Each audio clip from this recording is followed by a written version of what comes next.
என்னை நன்றாக இறைவன் படைத்தவன், தன்னை நன்றாக தமிழ் செய்யுமாறே. இந்த இனிய நாளில் அண்ணல் அவர்களுடைய மேலான புகழுக்கு காரணம் கல்வி பணியா, சமூக பணியா? இந்த இரு பெரும் தலைப்புகளிலே நம்மிடையே இங்கே ஆசிரியரும் 3 மாணவர்களும் கல்வி பணிக்கும், சமூக பணியே என்பதற்கு ஒரு ஆசிரியையும் அவர்களுடன் 3 மாணவிகளும் உங்களிடையே சிவசாமி ஐயருடைய பெருமைகளை எடுத்து கூற இங்கே இசைத்துள்ளார்கள். அப்படி நாம் பார்க்கும்போது அண்ணலின் அருளால் கல்வியும் சமூகமும், அண்ணலின் அருளால் கல்வியும் சமூகமும், எண்ணத்தை எண்மர் தொகுத்திடும் நேரமும், அண்ணலினுடைய அருளால இன்னைக்கு நமக்கு கல்வி பணியும் சமூக பணியும் பற்றி பேச வாய்ப்பு கிடைத்ததோடு மட்டுமல்லாமல் அவருடைய புகழை, எண்ணத்தை, அவர் தன் ஆழ்மனதில் பதித்து வைத்திருந்த எண்ணத்தை எண்மர் இந்த 8 பேரும் தொகுத்திடும் நேரம் இது.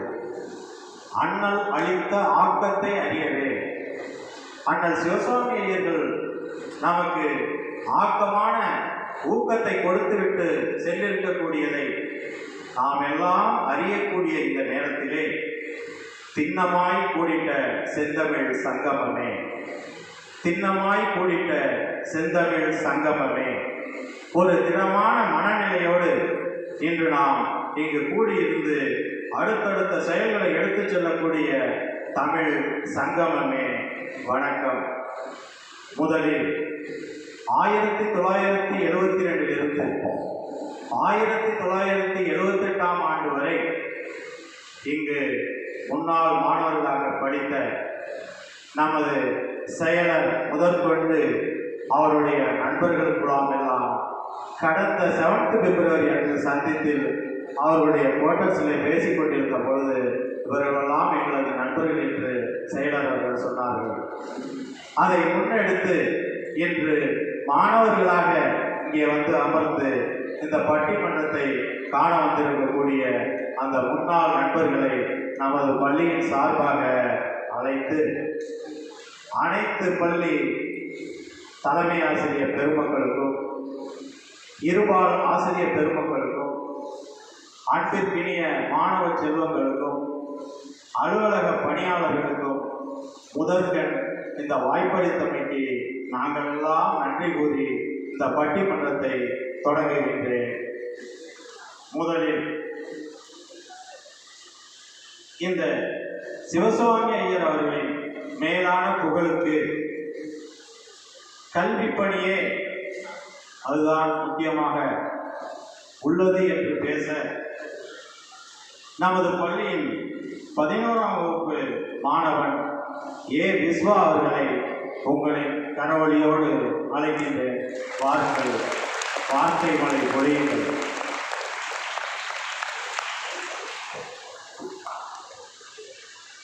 தித்திக்கும் தேன் தமிழ் திக்கெட்டும் பரவட்டும், முத்தமிழுக்கு என் முதற்கண் வணக்கங்கள். அவையில் வீட்டிற்கும் ஆன்றோர்களுக்கும் என்னை போன்றவர்களுக்கும், கல்வியே என்று தீர்ப்பு நவிழவிருக்கும் நடுவரையா அவர்களுக்கும், இப்பள்ளியில் பயின்று இம்மன்றத்தினை ஏற்பாடு செய்து இன்றும் இளமை மாறா மாணவர்களாகவே அமர்ந்திருப்பவர்களுக்கு என் மருகன் வணக்கம். இதுவே என் உரையின் துவக்கம். எண்ணென்ப ஏனை எழுத்தென்ப இவ்விரண்டும் கண்ணென்ப வாழும் உயிர்க்கு என்றார் அன்றே வள்ளுவர். அதை உணர்ந்ததால் என்னவோ தெரியவில்லை, அண்ணல் ஐயா அவர்கள் கல்வியில் சிறந்து விளங்கியதால் தான் சமூகத்தில் பல பணிகளை மேற்கொண்டார். எத்தனையோ மனிதர்கள் இம்மண்ணில் பிறக்கிறார்கள், இறக்கிறார்கள்.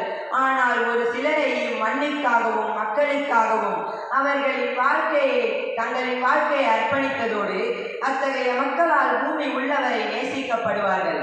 அப்படி ஒரு சிறப்பான மனித புனிதர் பிறந்த தினம் பிப்ரவரி 7. நடுவரையா அவர்களே, பிப்ரவரி 7 ஃபவுண்டர்ஸ் டே, அதாவது தோற்றுவித்தவர் தினம் அப்படின்னு நம்ம கொண்டாடிட்டு இருக்கோம். அண்ணல் அவர்கள் சமூகத்தை தோற்றுவிச்சதுனாலயா நம்ம என்ன நாள் வரையும் கொண்டாடிட்டு இருக்கோம்? கல்வி அப்படிங்கிற அரியா செல்வத்தை தோற்றுவித்ததுனாலதான் இந்நாள் வரைக்கும் அவரோட பிறந்த நாளை தோற்றுவித்தவர் தினம் அப்படின்னு நம்ம கொண்டாடிக்கிறோம். கழனி பயிர்கள் சூழ்ந்த திருக்காட்டுப்பள்ளி எனும் இந்திய வரைபடத்தின் ஒரு மூலையில் இருந்த ஊரை கல்வி எனும் பயிர் வளர்த்து உலக வரைபடத்தின் அடையாளமாக உயர்த்தி காட்டியவர் சர் டி.எஸ். அவர்கள். விவசாயத்தையும் பொழுதுபோக்கையுமே பிரதான தொழிலாக செய்த தஞ்சை மாவட்டம் திருக்காட்டுப்பள்ளி சுற்றுவட்டார கிராமங்களை எழுத்தாணி பிடித்து எழுத வைத்து கல்விதான் மனிதனை பார்ப்போற்ற உயர்த்தும் என்றும் எண்ணத்தை பதிய வைத்தார் அண்ணல் அவர்கள். ஏழை எளியவருக்கு எட்டாக்கனியாக இருந்த கல்வியை கொடுத்து அறிவு பசியை தீர்த்த அன்பும் பண்பும் ஒருங்கே இணைந்த அற்புத ஆசான் அண்ணல் அவர்கள். கல்வி அறிவு கிடைக்காமல் தத்தளிக்கும் தோணியாய் அலைந்து திரிந்தவர்களை ஒளிவிளக்காய் நின்று கரை சேர்த்த கலங்கரை விளக்கம் ஐயா. இந்திய சுதந்திரத்திற்கு முன் ஆங்கிலேயரின் கொடுங்கோல் ஆட்சியில் அகப்பட்டிருந்த இந்தியாவை, தமிழகத்தை போராட்டங்கள் மூலம் எதிர்க்காமல் கல்வி மூலம் விழிப்புணர்வு ஏற்படுத்தியவர் சர் டி.எஸ். அவர்கள். வழக்கறிஞராக இருந்த இவர் தன் சொந்த ஊரான திருக்காட்டுப்பள்ளியில் சிறிய பள்ளி ஒன்று கடுமையான நிதி நெருக்கடியில் இருந்தபோது 1906ஆம் ஆண்டு அந்த பள்ளியை முழுவதுமாக தன் சொந்த நிதியின் மூலம் உயர்த்தினார். அவர் இருக்கும் வரை அவருடைய பெயரை அந்த பள்ளிக்கு வைக்க அவர் அனுமதிக்கவே இல்லை. அப்படி தற்பெருமை இல்லாத சர் டி.எஸ். அவர்களின் புகழை இன்றும் இந்த பள்ளியும் அதில் கற்ற கல்வியும் தானையா பாடி திகழ்கிறது. சென்னை மயிலாப்பூரில் அமைந்துள்ள லேடி சிவசாமி ஐயர் மகளிர் மேல்நிலைப் பள்ளி அப்பொழுது தேசிய பெண்கள் உயர்நிலைப் பள்ளி என்று 1930 இயங்கி வந்தது. அந்த பள்ளியின் வளர்ச்சி குன்றிய போது சர் டி.எஸ். அவர்கள் தலைமையேற்று 10,000 ரூபாய் நன்கொடையாக அளித்து அந்த பள்ளியை மேல்நிலைப் பள்ளியாக உயர்த்தினார். அவர் உயிரோடு இருக்கும் வரை அவர் மனைவியின் பெயரை கூட அப்பள்ளிக்கு வைக்க அவர் மறுத்துவிட்டார். அப்படி பெருந்தன்மையுடன் இருந்த சர் டி.எஸ். அவர்களின் புகழையும் பெருமையையும் செலுத்தச் செய்கிறது இவ்விரண்டு பள்ளிகளும்.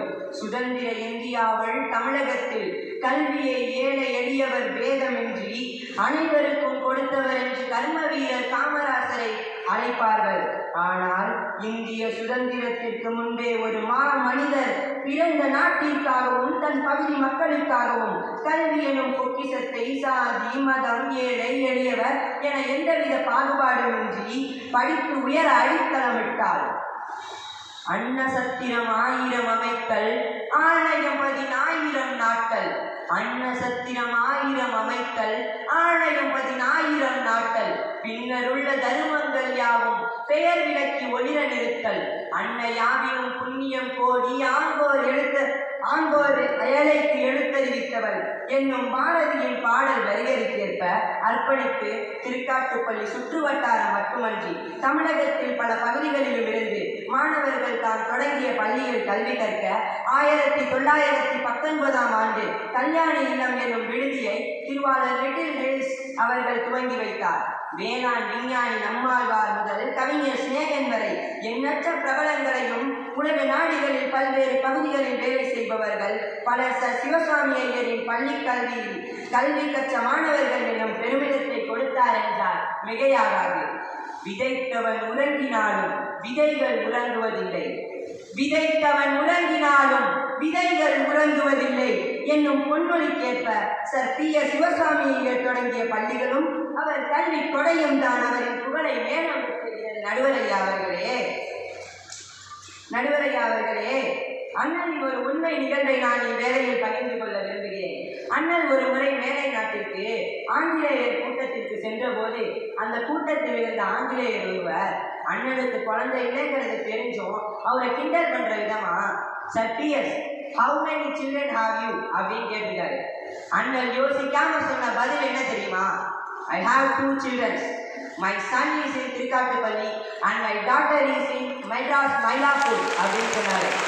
தான் கற்ற கல்வி கூடத்தையே தன்னோட பிள்ளைகளா கொண்டாருன்னா அண்ணன் அவர்களின் எண்ணங்களின் மேலோக்கி இருந்தது கல்விதான் என்பது தெளிவாகிறது நடுவர் அவர்களே.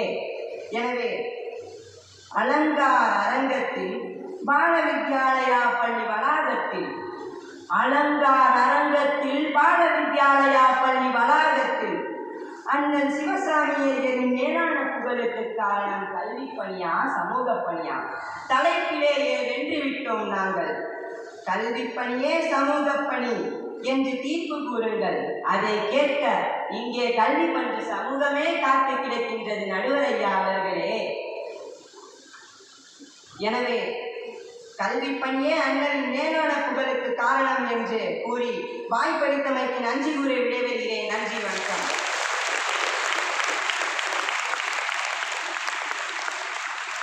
மிகவும் சிறப்பானதொரு நமது அண்ணலை பற்றிய கல்வி அந்த சார்புகளை எல்லாம் மிக தெளிவாக எடுத்து விளக்கினார். அவர் கூறியதிலே சான்று நாம் எதிரே உள்ளது. சுதர்மாகார் தன்னுடைய சொத்துக்கள் முழுவதையும் விற்று சுதர்மாகார் என்ற ஒரு கட்டிடத்தை முதலில் இங்கே கட்டி வைத்தார். முன்னாள் மேனாள் செயலர் அவர்கள் அதை காங்கிரீட் கட்டிடமாக நம் முன்னே உயர்த்தி வைத்திருக்கிறார். அவர் குறிப்பிட்டது போல 1919ஆம் ஆண்டு இங்கே தங்கி படிப்பதற்கு 100 ஆண்டுகளுக்கு மேலான கல்யாண இல்லத்தை அவர் விரும்பினார் என்றால், அவர் சொல்வதை பார்த்தால் நாம் கல்விப்பணிதான் சிறந்தது என்று தோன்றுகிறது.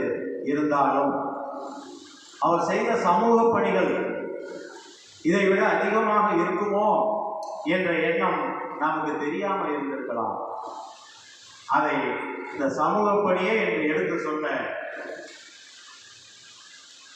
11ஆம் வகுப்பு மாணவி பி. பவித்ரா அவர்களை உங்களின் கரவொலியோடு அழைக்கின்றேன்.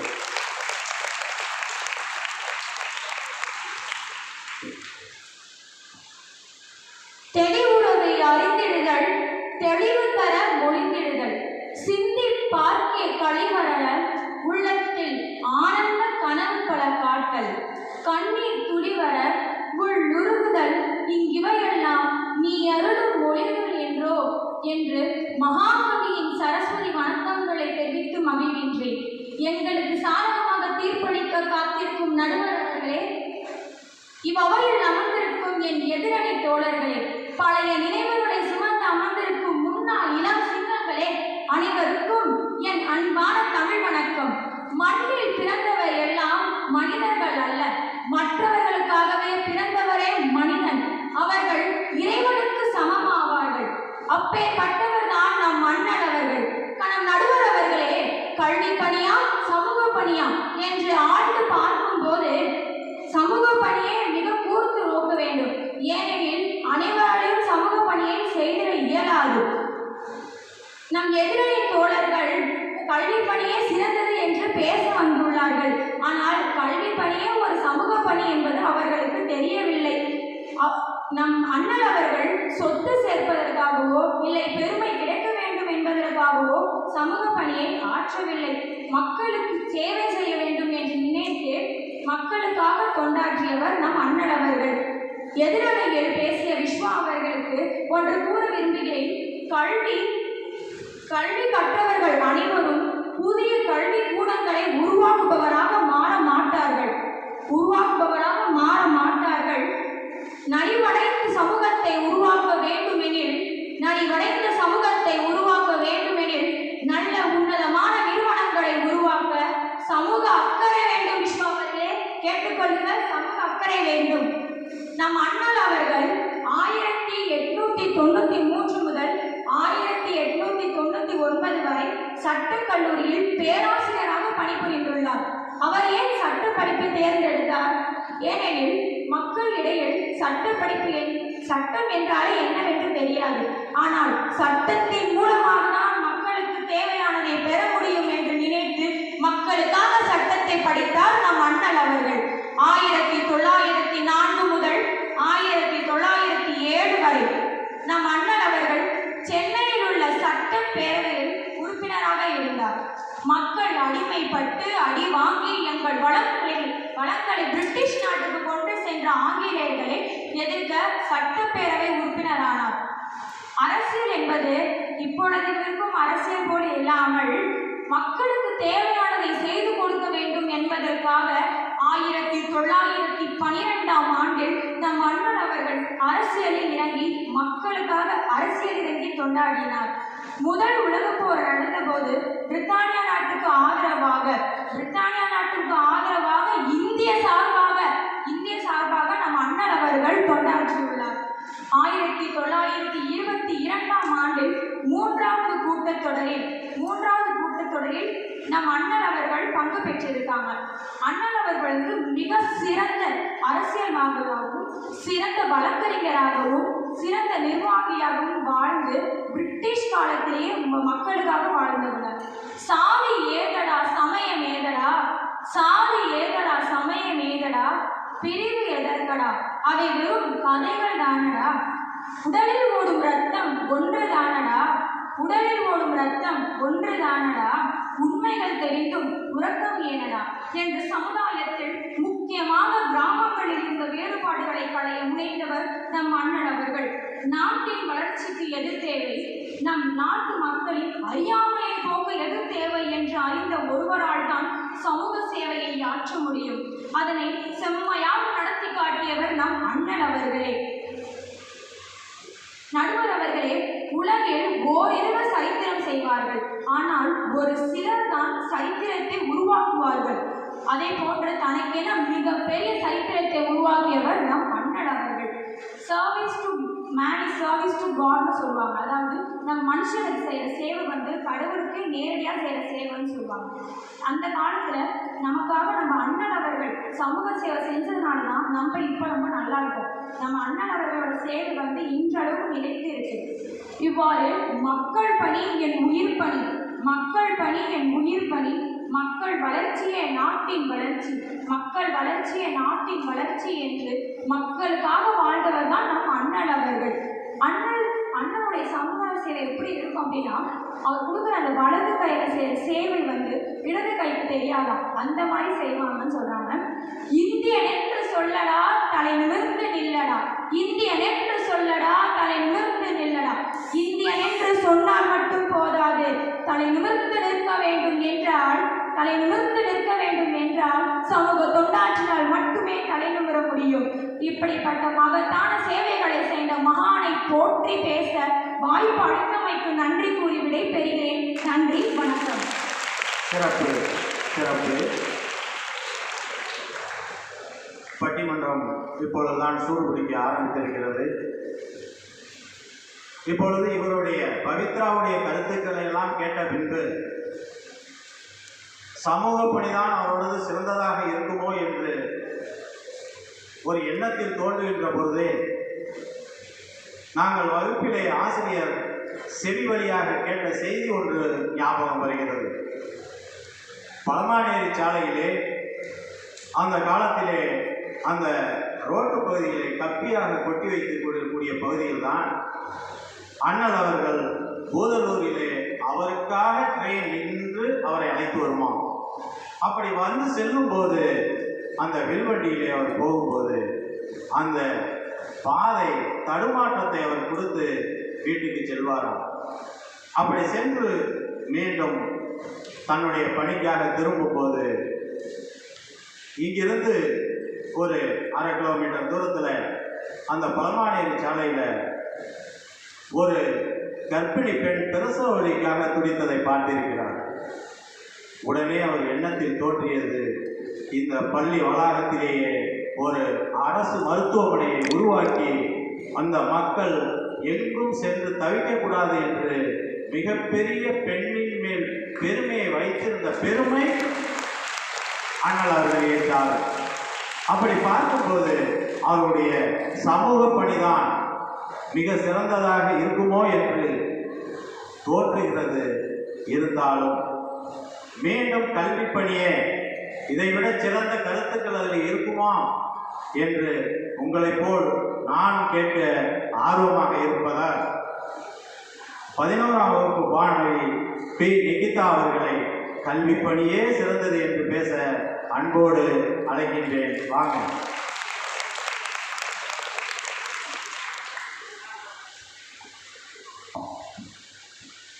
வாய்மை மாறா நண்பர்களே, கல்விச்சாலையின் தலைமை ஆசிரியர் அவர்களே, ஆணி வேர்களே, ஆசிரிய பெருமக்களே, இங்கு வந்திருக்கும் விருந்தினர்களே, ஆன்றோர்களே, சான்றோர்களே, உங்கள் அனைவருக்கும் எனது முத்தான முதற்கண் வணக்கத்தை தெரிவித்துக் கொள்கிறேன். நஞ்சையும் புஞ்சையும் கொஞ்சி விளையாடும் சோழவள நாட்டில் தஞ்சை மாவட்டத்தில் பழமானேரி கிராமத்தில் பிறந்த கல்வி காவலர் ஐயா சத்யசஸ் அவர்களின் புகழுக்கு காரணம் கல்வி பணியே என்று பேச வந்துள்ளேன். கற்காத கல்லாக இருக்கும் நம்மை கற்றறிந்த சிலையாக மாற்றுவது கல்வி. கற்காத கல்லாக இருக்கும் நம்மை கற்றறிந்த சிலையாக மாற்றுவது கல்வி. காற்றில்லை என்றால் உயிர்கள் இல்லை, கல்வி இல்லை என்றால் வாழ்க்கை இல்லை. அப்பேற்பட்ட வாழ்க்கைக்கு அடிப்படையாக உள்ள கல்வியை நமக்கு கொடுத்தவர் நம் அண்ணல் சத்யஸ் அவர்கள். புத்தகம் என்பது தொட்டு பார்த்தால் வெறும் காகிதம், தொடர்ந்து படித்தால் அதுவே பேராயுதம் என்று உணர்ந்தவர் நம் அண்ணன். அவர்களை பற்றி அனைவரும் சற்று ஆழமாக சிந்தித்து பார்க்க வேண்டும். அவர் கல்வி கொடையாளி. பசியில் பரிதவித்தவர்களின் பசியாற்றியதைப் போல் படிக்க வழியின்றி பரிதவித்தவர்களுக்கு அறிவூற்றை விதைத்தவர் அண்ணலையா அவர்கள்.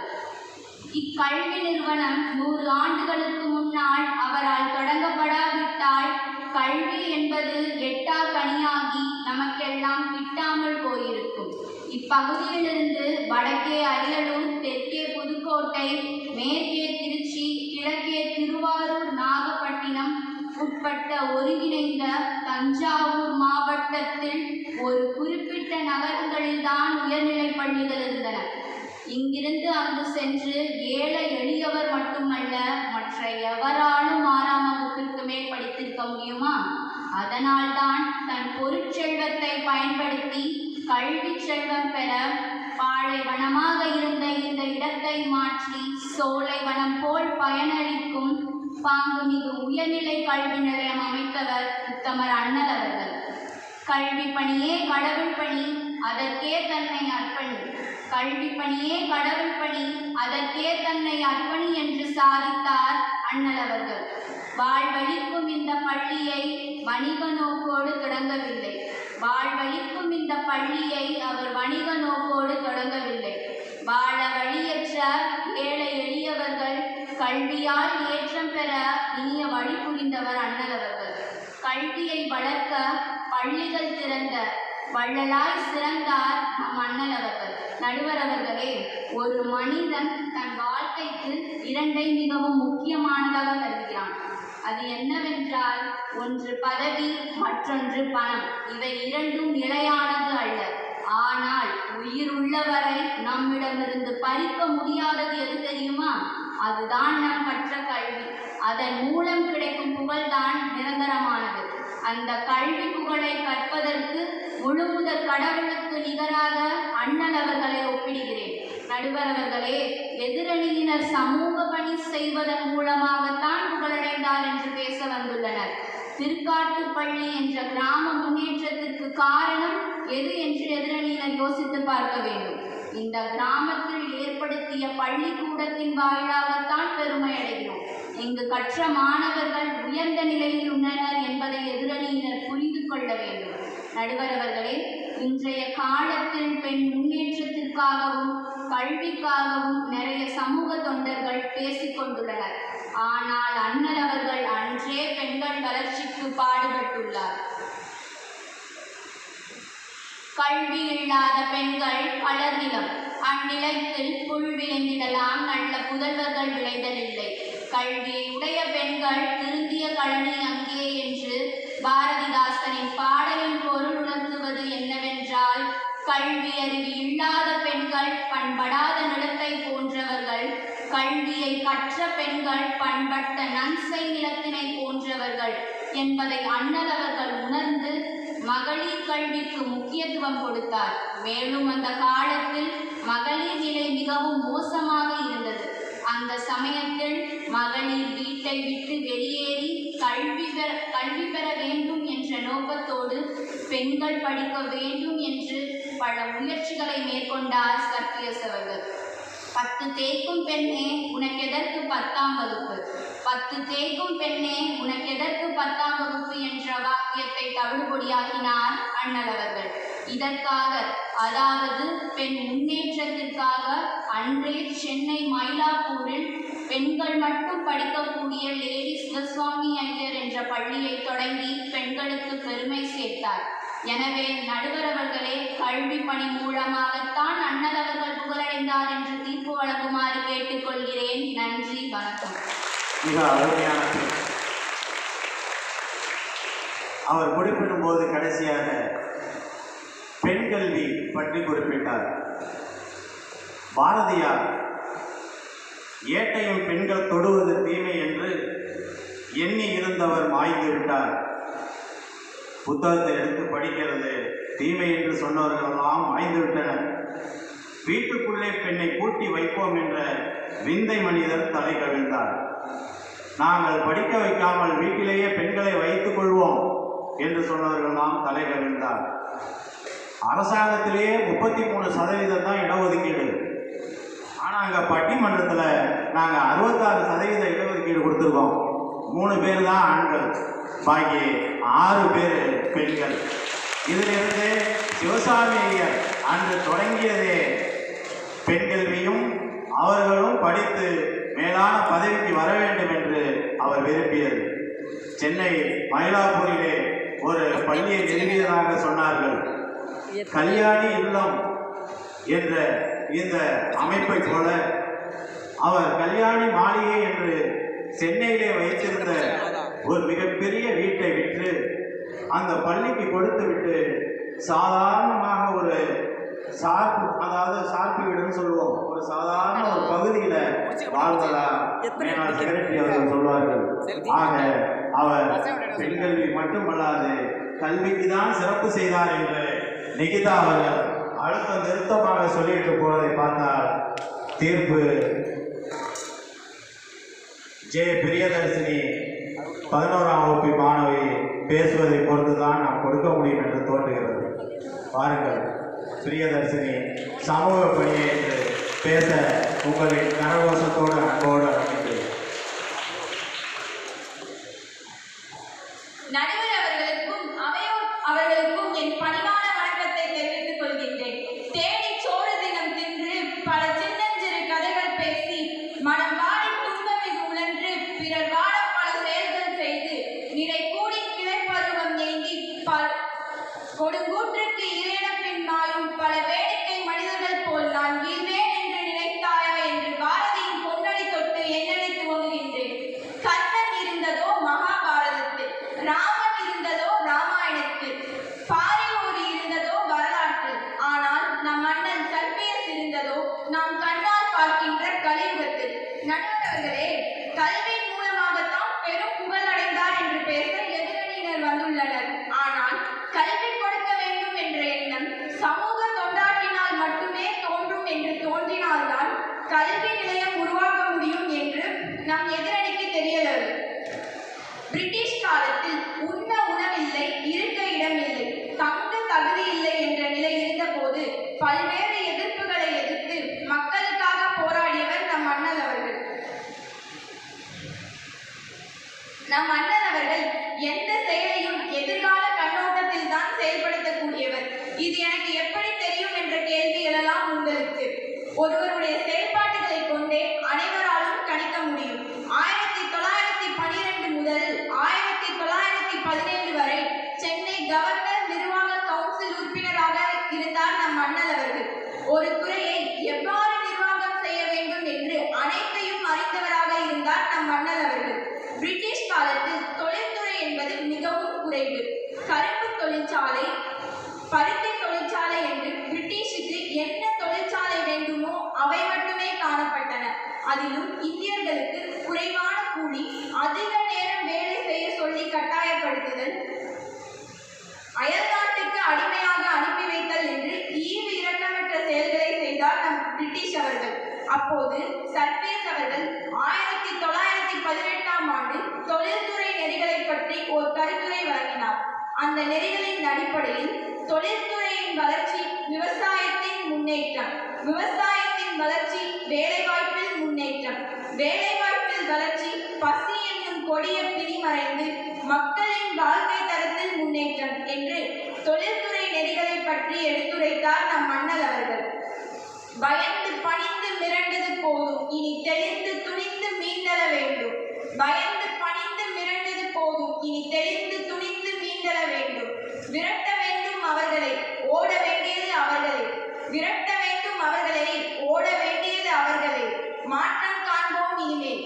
அடுத்த அடியை நீ எடுத்து வைத்தால், அடுத்த அடியை நீ எடுத்து வைத்தால் இந்தியனை உனக்காக 1000 கதவுகள் திறந்திருக்கும் என்று இந்திய பாதுகாப்பு துறையில் இந்தியர்கள் அனைவரும் பங்கு பெற வேண்டும் என்று மலாயா, சிங்கப்பூர் போன்ற உலக நாடுகளில் பயணம் செய்து 1920 இளைஞர்கள் இராணுவத்தில் பங்கேற்ற பெரும் முயற்சி செய்தார் நம் அண்ணல் அவர்கள். பிரிட்டிஷ் ஆட்சியில் இந்தியர் ஒருவர் மரியாதை பெற வேண்டும் என்றால் நல்ல சமூக பணியாற்றினால் மட்டுமே சிறப்படைய முடியும் என்று நிலை இருந்தது. 1922ஆம் ஆண்டு தன் தாயார் மறைவையும் கடந்து 1922ஆம் ஆண்டு தன் தாயார் மறைவையும் கடந்து சர்வதேச சங்கம் இந்திய பிரதிநிதியாக ஐரோப்பா, அமெரிக்கா போன்ற நாடுகளில் அண்ணல் அவர்கள் பயணம் செய்து இந்தியாவில் நடக்கும் செயல்களை எல்லாம் எடுத்துரைத்தார். சிகரத்தை தொட ஏணியாகவும் கரையை தொட தோணியாகவும், சிகரத்தை தொட ஏணியாகவும் கரையை தொட தோணியாகவும் வாழ்ந்தவர் நம் அண்ணல் அவர்கள். இராணுவத்தில் அனைத்து பிரிவுகளிலும் இந்தியர்கள் பங்கு பெற வேண்டும் என்று 1923ஆம் ஆண்டு பெரும் முயற்சி எடுத்தவர் நம் அண்ணல் அவர்கள்.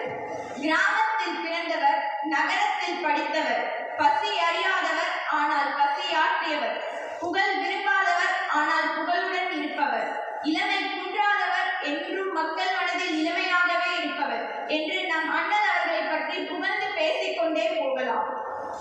நடுவர்களே, எதிரணியில நிகிதா சொன்னாங்க, பெண் கல்வியை போற்றி பாதுகாத்தாரு அப்படின்னு சொல்லி சொன்னாங்க.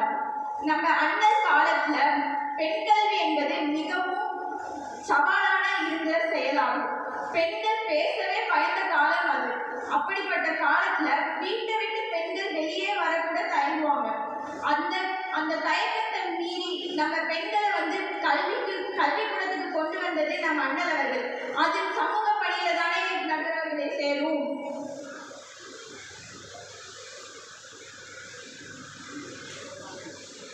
காட்டுப்பள்ளி என்னும் இந்த காட்டுப்பள்ளியில் பிறந்து நம் மண்ணில் வாழக்கூடிய மக்களுக்காக தன் சொத்துக்களை அனைத்தையும் கொடுத்தவர் நம் அண்ணல் அவர்கள். மக்களின் பிழைப்புக்காகவும் வாழ்க்கைக்காகவும் வாழ்ந்தவர் நம் அண்ணல் அவர்கள்.